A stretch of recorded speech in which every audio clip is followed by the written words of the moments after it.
right, well, thanks everyone for coming tonight. We have Seth here. Seth is from Dubuque. He lives in Waterloo right now. He put together this book of poetry while staying at the Hartman Nature Reserve Center. He did a residency program there in Waterloo. And I'm excited to hear all about it and hear what the process was. Yes. Hear some of the poetry. Yeah, thank you, Ben. Thanks.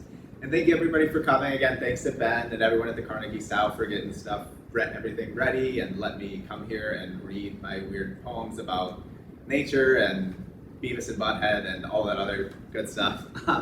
So like Ben mentioned, this chapbook that if you haven't already, you're welcome to take a free copy of over on that table, free prints and stuff and totes. Anything over there is free for the taking, so on your way out, feel free to grab whatever you may like. This chapbook came from a residency program at Hartman Reserve over in Cedar Falls, Waterloo, last summer. How that kind of started was I was kind of coming out of grad school 3 years ago now, 2 years ago at the time of it. And I hadn't been doing a ton of writing when I started. I never completely stopped. I have a graduate degree in creative writing. But after that, pandemic and all of that, the creative juices weren't flowing super well. But then I got this awesome opportunity to kind of hang out in the woods and write a bunch of poems. And since it was something that was kind of inherently tied to nature and the environment and writing about place, that was something I had never really written about. My studies and my writing and my master's program, stuff like that, was very much geared towards like integrating our relationships with pop culture and things like that into writing and into our everyday lives. Nature writing wasn't something I had done a ton of in the past, but I was really excited to kind of put on my Walt Whitman hat and kind of hang out in the woods and just kind of see what came out of it. And what came out of it was this book. So I won't talk for too much longer before getting into the poems. So a lot of, again, coming to nature writing as someone who had not done it a ton before, I really wanted to kind of focus on the physical realm of it, being as kind of visceral and just kind of observational and focusing on my surroundings. So the very first poem I wrote as part of that residency is also the very first poem in this book. And again, it's very much just kind of an exercise in observation and kind of the tension between trying to be present and observational and not being able to fully put on my like Whitman Thoreau hat because I have a job and all of that stuff. So kind of the tension between trying to be mindful and ignoring other things. So this poem is just called Stimulation. Blue sky, green tree, black pen, red bull. Breeze topples over, aluminum clanks against wood bench. Push notification chirp, Amex bill due. Mostly fine, chest, sun-fried prairie. Cat tails float above creek, water collects their dead. Zelda theme stuck in my head, melody floats a hum, floats a dandelion wisp. Mechanic bill pads statement, I may not have locked my car door. Fly crawls down my neck, muddy ground, twisted ankle.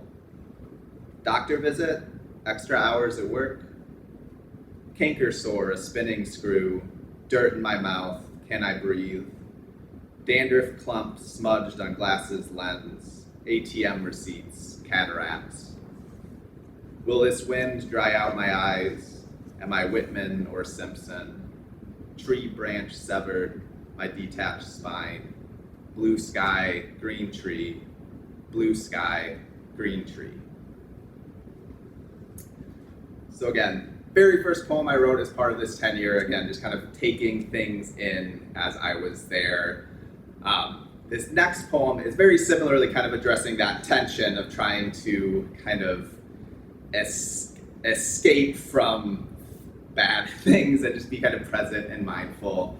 But this poem kind of comes to it from that pop culture lens, coming at it from the lens of that form of escapism that I kind of use nature for, that I think a lot of people use nature to kind of, again, have a place to be still and quiet and mindful. And kind of contrasting that with some of the other things that I personally use to kind of not necessarily be still and mindful, but similarly kind of distract from kind of the rumblings of everyday life. So it's kind of about, again, that tension between pop culture and escapism through like video games and movies and stuff like that, versus how that escapism looks through, exploring nature. And it's called Burrow. On an unpaved trail, half mile, 5 minutes removed from my big screen sectional cocoon, fresh off the Ghibli double feature from Totoro's forest to mid-July Iowa humidity. Like a forest sprite, I leap from tree leaf to flower petal to PlayStation joysticks, hover just over an earth, or burrow inside of an earth, but never land on this earth. Forage the woods for faces you may have left there, for the faces that have abandoned their names. Pull creatures from Technicolor and share your life, your small minutes, your toothbrush with them, and within their home with the clump of your brain that is shooting flares to find home. Our nights are all blackened eyes, in bushes, in leaves, in hymns floating from dandelions. We build shelter from falling tree branches. We tie splits in the wood together with film reel. Our insulation is mud of other worlds. I am breathing Iowa air. I am kicking for solid ground. Both hands tied above my head in algae. Limestone glowing in my fists, gathered from land yet uncultivated. And so, I notice a lot of the imagery that I use, particularly in my nature writing, comes very directly from kind of the Dubuque landscape, which became a little bit of a problem when I was writing this thing that is very specifically supposed to be about the Cedar Falls, Waterloo landscape. But that was, again, something that in my past writing, in addition to kind of the pop culture lens that I had on my master's thesis and stuff like that, a lot of my writing was about the landscape of Dubuque and kind of growing up in Dubuque and the kind of the things that I kind of gravitated towards while living here. As Ben mentioned, I grew up in Dubuque. And so I'm gonna switch gears just for a couple poems here from some stuff that is from before this book that was written again, various parts during my master's program, during my undergrad program. This one is specifically about, the Horseshoe Bluff appears in it. I don't know if about it is quite accurate. But again, bringing in that pop culture lens. My master's thesis is very much focused on Spider-Man and comic books and stuff like that. So this comes from that, and it is called Stan Lee Came Up with Spider-Man because he saw a spider land on the wall and decided there needed to be a superhero that stuck to walls. So I am buying Elmer's glue in bulk and painting the side of Horseshoe Bluff that overlooks the Mississippi River. Layer after layer, the adhesive stench will blend with the sulfuric odor lifting off of the water. Stronger and stronger, I hallucinate Spidey crawling up towards the sky, shooting web balls at goblins above and rhinos below. High out my ass, I would pretend that web and spandex and super strength and slabs of rock eating the space between good and bad are what we need to protect ourselves and protect each other from factory fog and Jameson bottles and health insurance premiums we might afford one day, and the slabs of rock between our mouths and ears. When the fumes have done enough to to let me hold the hands of each and every person buried by needles or Jameson bottles or their own leaky brains, then I'll sacrifice myself. I will throw myself at the limestone until the glue accepts my flesh, until I am the only set of astigmatic eyes waiting to capture the steam steadily rising off the Mississippi and into Dubuque's throat. I will be ready, I will be ready, I will be ready to stop it, to stop something. I promise, just please don't choke before I can tear myself from this wall. And I have one more old one, again, similarly comes from my time in grad school. The Mississippi takes a shows up a lot in my poetry. Horseshoe Bluff as well, that Mines of Spain area shows up a lot, and a lot of my earlier poetry, a lot of the poetry I continue to write, but particularly the Mississippi shows up kind of all over the place. So this is just a poem kind of about the Mississippi, kind of about Dubuque, kind of about everything else. It is called No Swimming in the River. I never learned anyway, and the last time I waded the Mississippi, I slashed my foot on stone, lent my blood to a leech, and nearly collided with a stranger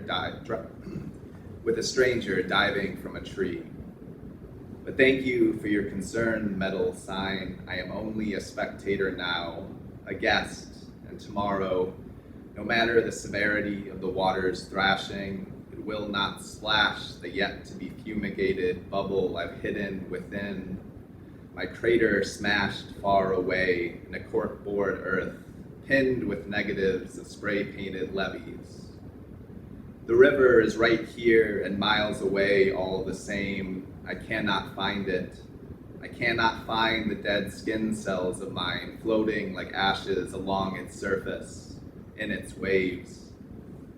I tell myself there is no need to find them, no need for swimming, I insist. I never learned anyway. So, back to the stuff they paid me to write about last year. Again, coming back to the chapbook, cover to cover, cover list for cover, I call this version. This chapbook started, or this residency started right when I turned 27. And again, just out of a wanting to let these poems be very kind of observational and still and kind of quiet in places. I basically just wrote a poem about turning 27. There's kind of the famed like 27 club thing, and like that is kind of works into it. So this poem is just called 27. It is somewhere about a quarter of the way through this chapbook. I am older now than I've ever been. I will never be as old as an oak. But I did not see or know 27 at 16, 17, 18 through 22, beyond even. I am not a Cobain, not a Hendrix. I have shakier fingers, an exploded pen. The wooden balcony beneath my feet is not ablaze. I am a frostbitten hand. In 80-degree heat, riverside humidity, I skip my cones and rods across the water. I borrow color from the sunbeams on the ripples. The fish leap and borrow air they do not need. I steal time from the breeze, scrape bark to build an armored suit of the most permanent years I can grasp. A song is in my head that has never not existed to me. I can only outlast expectations now. Everything is a splinter. And that last line there is on a little print that I did over there, and this is how I segue into talking about this book was a completely, well not completely, the text was not block printed, but the covers of all of these books, this is my fourth print run of them now, so it's something like 150 of these that I have. I carved the cover from linoleum. It's a block printed cover with printed with lino ink. All of that is, none of it's photocopied or anything. Every single copy was hand printed. So that's why there's slight variations and there's different covers. I like this, like when musicians put out like albums in all different colors. That's kind of like what I was going for with this. But I got to do a lot of really cool through that through that residency. I was able to do a lot of visual art as well. Not only was I, in my proposal, I was not just looking to write poems, but I also wanted to incorporate a visual element, because I've always been a very visual poet in terms of focusing on the imagery present in the poems and all of that stuff. But I also wanted to kind of take it a step further, and while none of these poems are explicitly like visual poems, there is artwork kind of incorporated throughout. There's a little snake somewhere in the middle, which I also have individual prints as well that you're welcome to take for free. So with that visual element, I really, again, just wanted to focus on being slow and observational. And this one is kind of not the last of those slow observational poems in the book, but the last one I'm going to read tonight. Then it's going to get a little bit faster and more fidgety, because that's, I think, my natural writing mode. It was very much a practice and restraint to do short, quiet poems throughout this book. So this poem is just it's called Loops, and it's just kind of about the cyclical nature of everything. Soft waves roll a crushed Coke can to the lake's surface. This morning I screenshotted another obituary for a person I used to know, everybody used to know. Soft waves roll a crushed Coke can, tadpoles race in loops, swimming from doom. A friend texts me a new Star Wars trailer. It's a cash grab, but the kids will love it, I'm sure. I remind myself that I loved The Phantom Menace. On my walk to the water, the oaks are mysteries, are mausoleums. Not quite immortality, but a branch reaching towards it, beyond the bones below. Soft waves roll a crushed Coke can. My eyes buzz over top the Hellboy omnibus. I sink my hands into mud, cling to this second body, hope I can be part of what spins. We will be bones, let us be bones together. And now, as promised, it's gonna get faster and weirder and about Beavis and Butthead, so I'm gonna go ahead and just rip the button on that, or rip the Band-Aid on that. So yeah, this poem is called Cornholio Forever, and it is about nature and Beavis and Butthead and, I don't know, aging, I guess. My TV is a field of echinacea ablaze, pyromaniacs running free. The prairie before me is a window, is a cracked screen, a disruption of the static.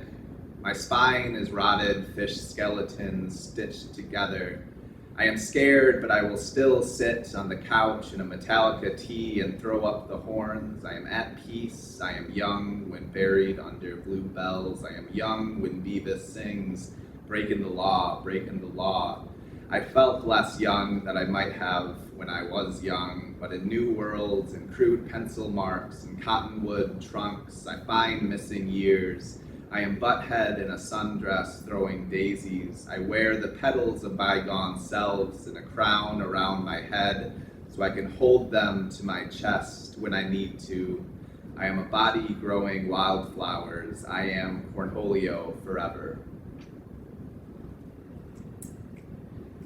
And going back a little bit to when I was still living in Dubuque as a teenager, and was very into nu metal, including I Went Hero Slipknot. So this is, again, I'm not gonna preface it too much. This is a poem about Slipknot and being nicer to your younger self, I guess. So it's called Listening to Slipknot in the Woods. Because I've learned to wander to the blast beat rhythm of the heretic anthem, to sniff daisies in the midst of down-tuned distortion. I bend towards, past the wildflowers, and scrape a dirt nest in the earth for a 16-year-old me. I will say to them, you do not need your rage, but you can hang it on a spider-wort stem. Wait, bleed, grab it, protect yourself if you must. It is your right to have it. You do not need to sleep in the arms of shattered trees anymore. I promise I am still picking out each splinter left behind. Your job is done. My throat is all petals and pollen. I will still scream along with you with 8. The blood in our shared esophagus will continue to boil. I promise it is not your fault that it must. I push my fingers into the edge of my sockets. I paint my Brando eyes black and mail them to California, to you. Please have them. Please keep them safe. I will think of you. You do not need to be tired anymore. I am so tired of disappearing leaves, of flood, of foreclosures. Your friends are gone. I am sorry. I am trying to breathe in sulfur and exhale lavender fields. I am trying to spit out the poison oak on our tongue. I am trying to tape the tattered and torn prairie grass back together while tornadoes dance on park benches. But I am so tired of wind, of wings, of gravestones floating on the water. Why do they want us dead? If I lose, I promise it is not our fault. It is not your fault. It is not your battle anymore. Let me be your pulse. Let you be my heart murmur. I am surfacing. Please, please rest now. I want to do 2 more from the chapbook and 1 quick one after that. But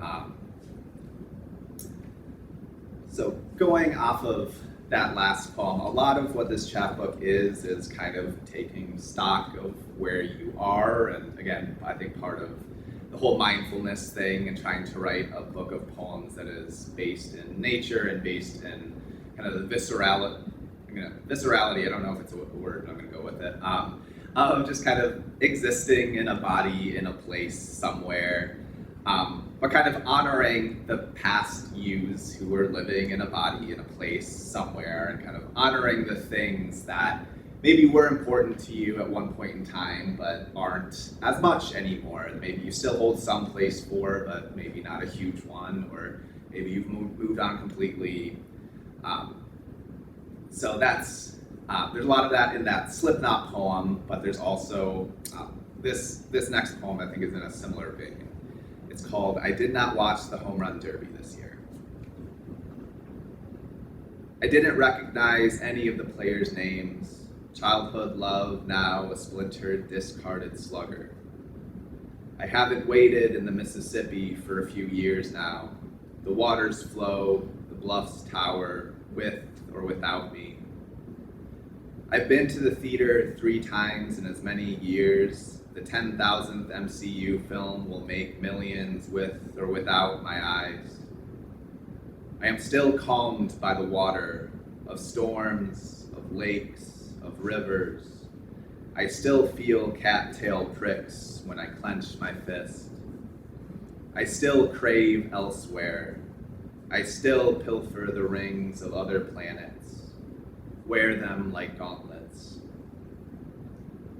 I used to sing of mangled stardust, of palpitations, of our electricity. There are now wildflowers in my throat, on my tongue. I am scared to taste how they sound.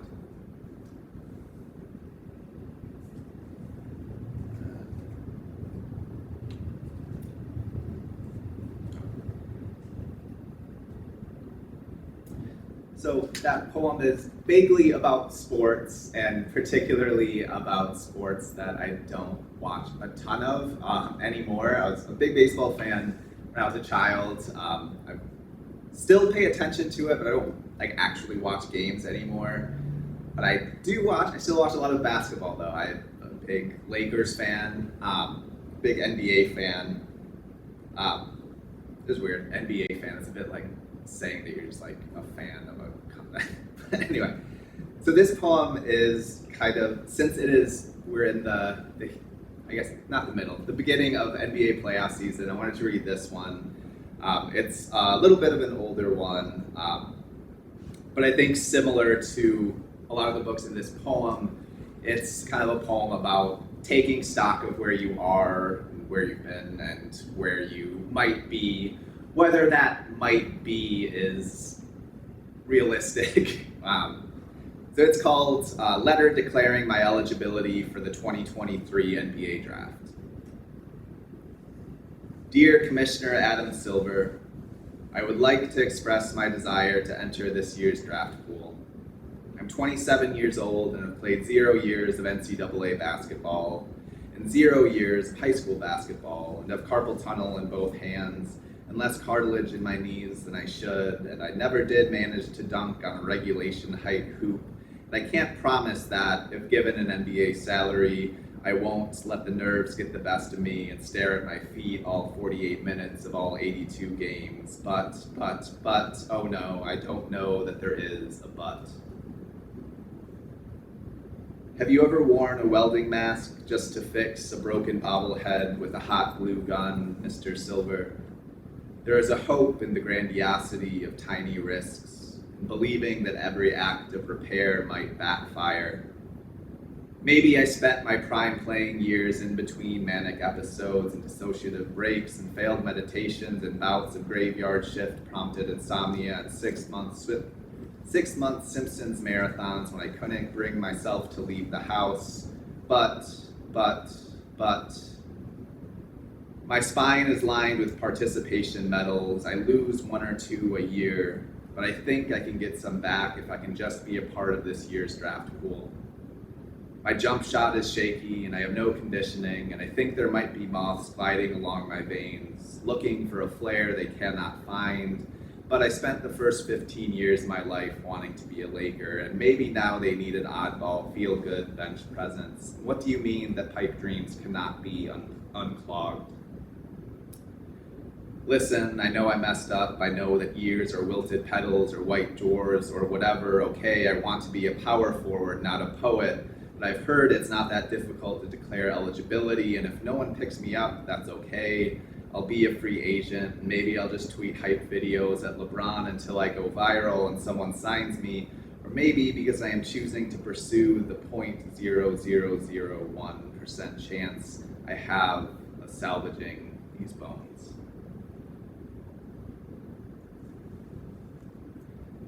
And I want to end with just a few very, very new poems. As you might know, or might not, April is National Poetry Month. As a poet, I guess, I try to celebrate it every year to some degree. I also work at a public library. I work over at the Waterloo Public Library now, and I am the resident poet there who gets to organize all of the poetry programming and all of that good stuff. So I'm very much kind of in the thick of it right now. And the big part of National Poetry Month is you're supposed to write a poem every day if you want to. It's fine if you don't. I don't always do it every year. I usually tap out about 5 days in. This year, I think I haven't written one today yet, but I'm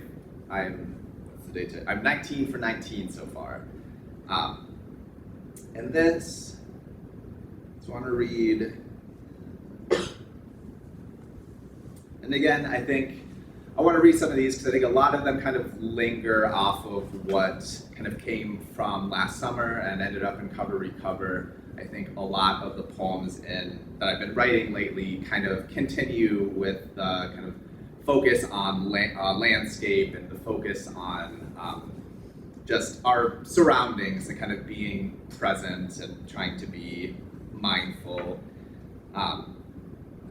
So this first one that is, again, very much based in kind of place. is called When the Farms Become Flame, We Will Ride Hot Air Balloons to the Moon.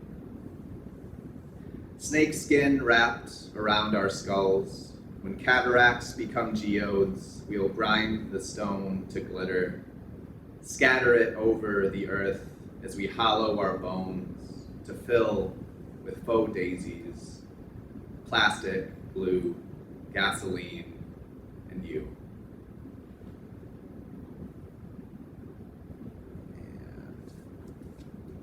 And I'm gonna do one more very short one called Wild Rose. Wild Rose is the state flower of Iowa. So that's the genesis of this poem, because I'm currently working on a manuscript that is based on place, but more broadly kind of on Iowa. And it's a haiku. Wild Rose, beaver dam broken, only splinters, shattered teeth, river steals petals.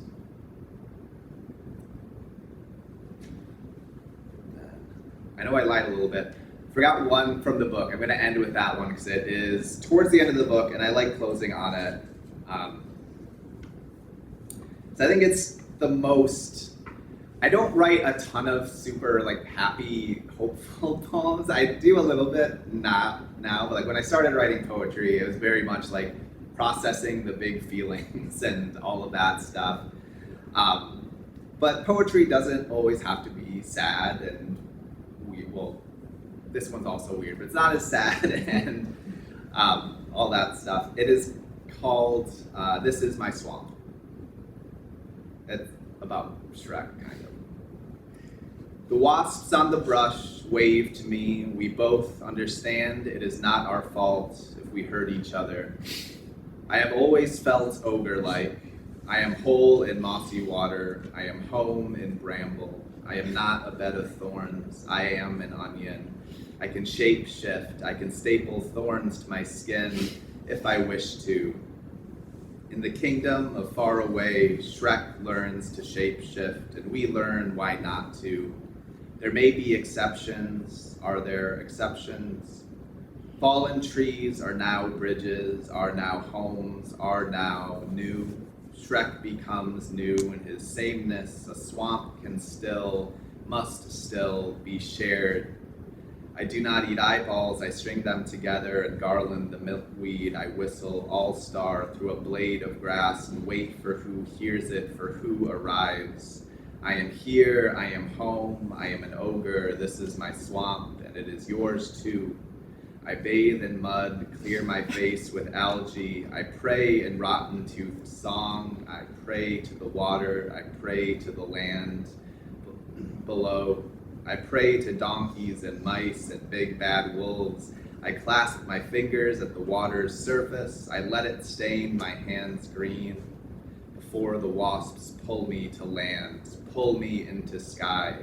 I shape-shift, but I am always a swamp. Even as I become a bouquet of cone flowers floating, hurtling towards the sun, towards every lost frog balloon, burnt up in the stratosphere, I am alive, I am a feat of 3D animation, I am each spirit scattering from distant, heavy footsteps.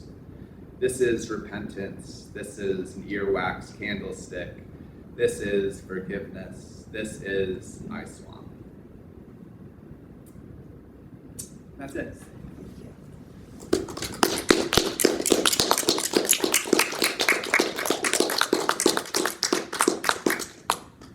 We do have time for questions if anyone has any.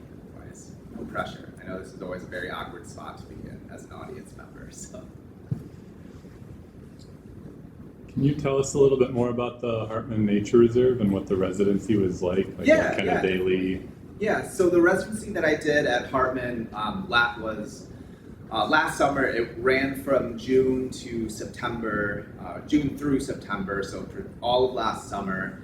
And basically what it was they gave me some grant money to just kind of hang out and write poems. It was a application process where it's very broadly defined as a visiting artist program. So in the past, there's been photographers, painters, things like that, people of various disciplines and mediums. I was the first writer they ever had, so they kind of didn't know exactly what to do with me, but they just kind of gave me free rein to hang out in the woods, and they gave me a little spot in their kind of interpretive center that I could have when I was there to kind of sit and write. And it was a really great experience. Since I also work at a public library, and my hours are very, very irregular. I work similar to like retail schedules, stuff like that. I work till 8 p.m. some days, and I work weekends and have days off in the middle. So it was nice on every Tuesday or whatever day I had off that week. I would head to the reserve, which also is like 2 blocks from my house, which is nice. Doxing myself a little bit. But I got to just kind of wake up, and most of the time it was like first thing in the morning. I got to just go walk through the woods. I found a nice place in the, there's some pictures of the woods, by the way, too. Can I get it to go automatically? But I basically just got to get there, find a spot to hang out, and just kind of write poetry. They gave me a very long leash for that. I kind of got to do it my way and do whatever I wanted with it. But in addition to just kind of giving me the space and giving me the ability and funds and the financial support to just hang out and kind of write this manuscript, they also very graciously agreed to let me learn how to do linocut printmaking, which I had some brief experience with in the past, and I had enough that I could kind of juice up my portfolio when I did the application. But largely everything I did last summer or largely all of the block printing stuff that I learned last summer, continuously after that as well. So that was really great too. I had a little bit of like studio space that I could use here and there at the reserve, and I just got to kind of hang out and write poems. And the chapbook wasn't a requirement of my residency, but it was something I wanted to do to have like a very physical, kind of tangible representation of my time.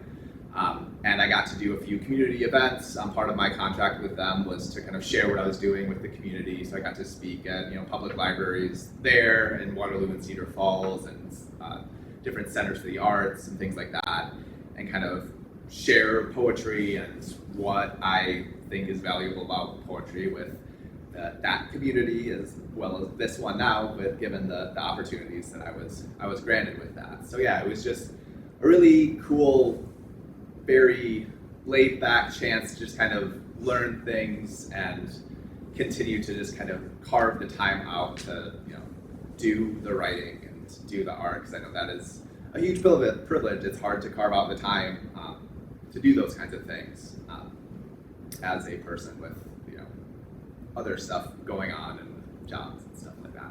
Yeah, thank you. Yes. We also enjoyed coming to your workshops. That's true. You did a couple workshops. Yeah, as part of my residency, I got to do a few workshops that were both printmaking based. I got to show people fun printmaking techniques, just kind of found object poetry. It's a big part of this project as well, or a big part of just kind of how I approach poetry in general, especially with kind of the more non-traditional things I like to write about, like pop culture. Not that no one else is doing great stuff about pop culture. Tons of great authors that I take inspiration from. But I like to come to poetry with an understanding that it doesn't have to be like this super stuffy kind of like poetry that you decode in school. Like I don't necessarily think that poetry has to be a riddle or anything like that. It should just be a bunch of stuff that makes you feel something, and there's no right or wrong way to feel. And so through those workshops, both workshops that were geared more towards the writing side of things and towards the art side of things, I really just tried to make it clear to people that if you want to do this kind of stuff, I don't want to say it's as simple as just doing it, because obviously that's a very privileged take. It takes, you need to be able to have the time to do it. You need, especially with printmaking, it's something that is not super cost efficient. A lot of those printmaking workshops I did focused on, again, finding more affordable things, just doing things with the scraps that you already have, using recyclable objects, things like that. Yeah. Yeah.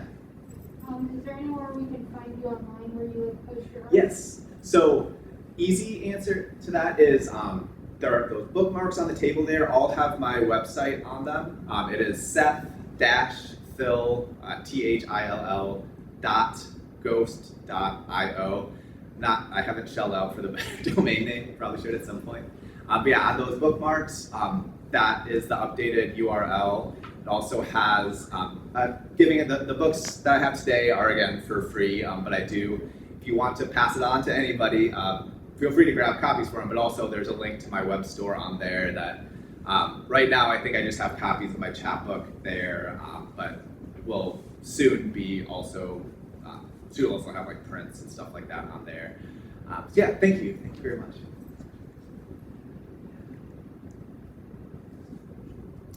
Yeah. Did you always have an interest in nature before this? I did. event?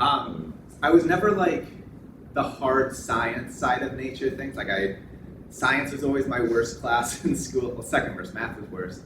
So I never like knew stuff about nature, and I still don't really. Like I can't identify which berries will kill you or not. So don't go hiking with me and expect that. But I've always really just kind of valued my nature with relationship, even if I hadn't, until this point, kind of meditated on it as much as I did throughout the writing of this. But I mentioned Horseshoe Bluff and Mines of Spain and stuff like that. That was like a huge part of growing up here, going on picnics there when I was really young, and that throughout my adolescence and stuff, that was always a place that I would just spend a lot of time with friends or alone, or Swiss Valley and the Arboretum.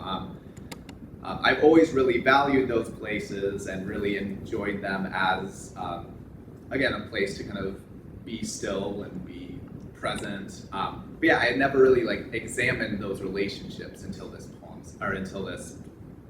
writing these poems. So yeah, it was something that was always kind of there, but just never fully tapped into. Thank you.